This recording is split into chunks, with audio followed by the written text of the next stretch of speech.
for a chief executive in Hong Kong has becoming quite a daunting task, given the changes going on in Hong Kong over the past years. As someone who have tried that experience, your own version, of course, what advice would you give to the three candidates for their final dash to the destination? Running for chief executive is a challenging experience, but also a humbling one. It makes you closer to the people and makes you understand the realities of people's concern a lot more. I value that experience. I think that experience has given me a lot of lessons that I can learn from. I think to all the candidates, I would say basically the same thing. Be yourself and say what is in your heart, and I'm sure the people will see your dedication to Hong Kong. Any lessons you think these people should also learn?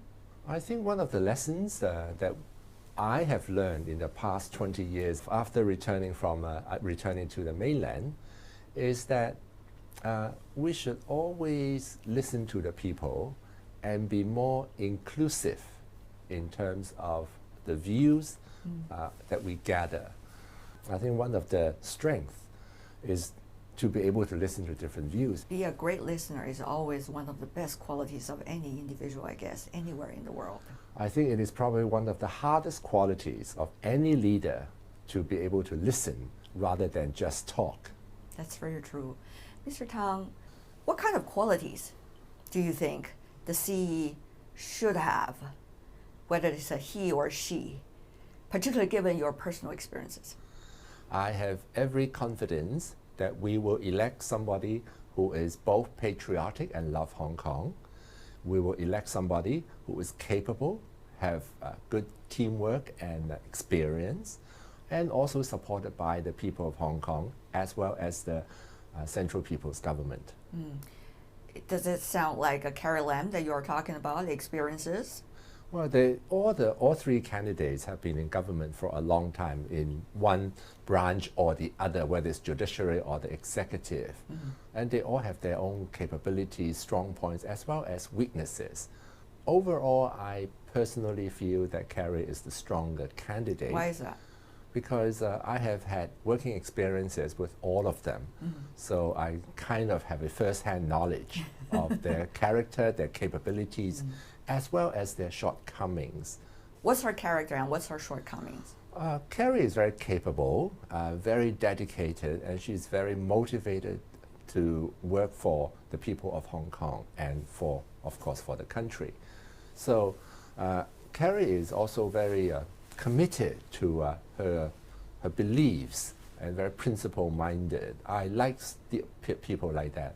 I like people who are very principle-minded, who are determined when they have set their goals and are prepared to work very hard and be more inclusive in the process. What about shortcomings? Her shortcoming is her lack of experience in economics, because in her 30 years of government work, she has never done any work in economics.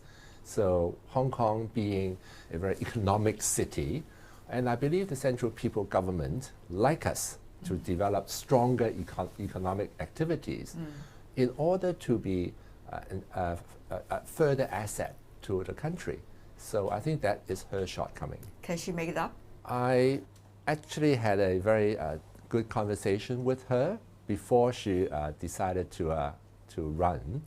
And my advice to her is to make sure she finds a very good financial secretary and to be able to gather a team of financial experts so that they will be able to help her in both the field of finance as well as economic development. Are you going to be one of them? I am raised, born, grew up in Hong Kong. So therefore Hong Kong is my home, and I like Hong Kong to be vibrant economically as well as stable and prosperous. So of course I will do my best for the interest of Hong Kong. For a chief executive of Hong Kong, you really need to have great friends who have seen you established, rising, and eventually going to be supportive throughout the whole process, whether difficult times or whether it is a triumphant times. Does Ms. Lam have friends like that? I believe Carrie has been in government for a long time, and she has been working in various fields for quite a long time. I'm sure she has friends in many places which will help her when she decides to push forward with her policies. The one area which I hope she will be able to make more friends is in the area of economies. There are two recent court cases in Hong Kong which attracted much public attention and stirred up emotions. 7 Hong Kong policemen were sentenced to 2 years in prison each for beating a protester during the 2014 Occupy Central rallies. The sentence was announced as opposing groups gathered to protest the verdict. The High Court in Hong Kong has sentenced former Chief Executive of the Special Administrative Region, Donald Tsang, to 20 months in prison for misconduct while in office. The verdict sent ripples of questions over Hong Kong's exercise of the law, justice, and fairness. Exactly what do the people of Hong Kong aspire to achieve in their future? What do you make of the relations among several things, particularly for Hong Kong? Development of democracy, stability, efficiency, and a future for generations to come. If you're asking me, how do I see Hong Kong? I see Hong Kong as a free and open society, prosperous and stable, and the people have the ability to do what makes them happy. I would say that we must be strong and vibrant economically, continue to grow our economy, create jobs, and create mobility in the society for people to move up when they want to do so.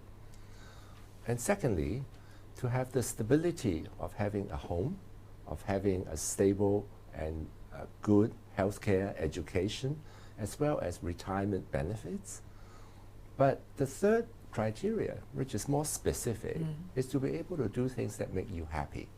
There are people who derive happiness in different ways. Yes. Some people enjoy shopping, some people enjoy How going to traveling. define happiness? But some people enjoy just spending time with the family, or to be able to go up to the countryside and spend peaceful time by himself or just with his loved ones. So I think to have the luxury of doing things that they like are what the people of Hong Kong are looking for now.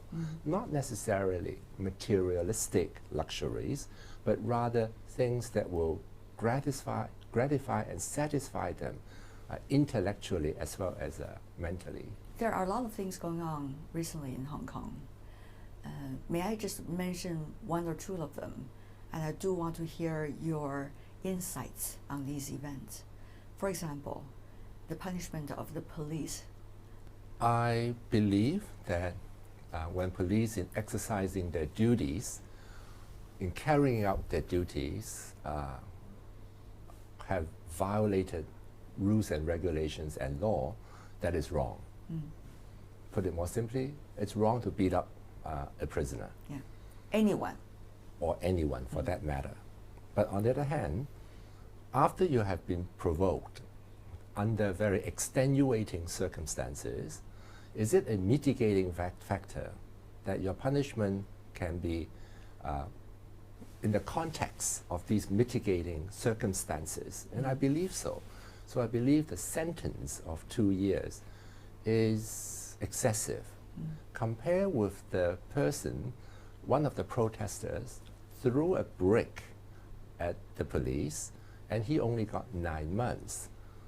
So when you put these two sentences together, I believe the person who threw the brick is much more severe, because you could literally kill somebody with it, while a young man taking a few punches, of course, is wrong, but on the other hand, taking a few punches is not going to do any damage to him. What about the case of Donald Tsang? Of course, he's been sentenced, he could appeal, and he vowed to appeal. We don't know the final result, but when you look at the degree of him violating the law and the eventual punishment for several years in prison, there are also a lot of debates about the about the realities? I think a lot of people just simply don't understand the case because Mr. Tsang has been convicted of not declaring an interest that he rented a flat from the person who have applied for a television license, which he subsequently lost hundreds of $millions on. So what's the crime? And the crime was that he did not declare it when the license was issued in a joint decision by the Executive Council. This is where I applaud Mr. Tsang for appealing. He has already filed his appeal. Right. And I hope when it goes to the Court of Appeal, they will understand the issue better than a high court. Simply because when you measure that declaration of interest, if you have never served on a government body, you don't understand what is a declaration of interest, and how do you gauge whether that declaration is required or not. And I think that becomes very obfuscated. What does Hong Kong, people like you, for example, among the very top elite, think about the efficiency of Hong Kong? And are you worried about whether Hong Kong will be left behind with almost so many recent incidents that we have seen? Personally, I love competition. I think with competition... It's very diplomatic, I have to say. With competition, you improve yourself. If you have no competition, if you don't have anybody chomping on your heels, you don't tend to run as fast as you can. So Hong Kong now, at this point, don't have anyone chomping on the heels? I think Hong Kong has people chomping on our heels. We have Shenzhen, we have Shanghai, Singapore. We have these cities chomping on our heels. Does that really create urgency about your economic development? I hope it does. But what about the efficiency of governance? Efficiency is not king. No, it's not. Yeah, it's not king. There has to be fairness as well. There has to be a fairness and due process. Hong Kong, I believe we are at this stage in our politics and our development that we value the process as well as the results. When I was in government all these years, I always remember this motto, that the process is as important, if not more important, than the result. Unlike business,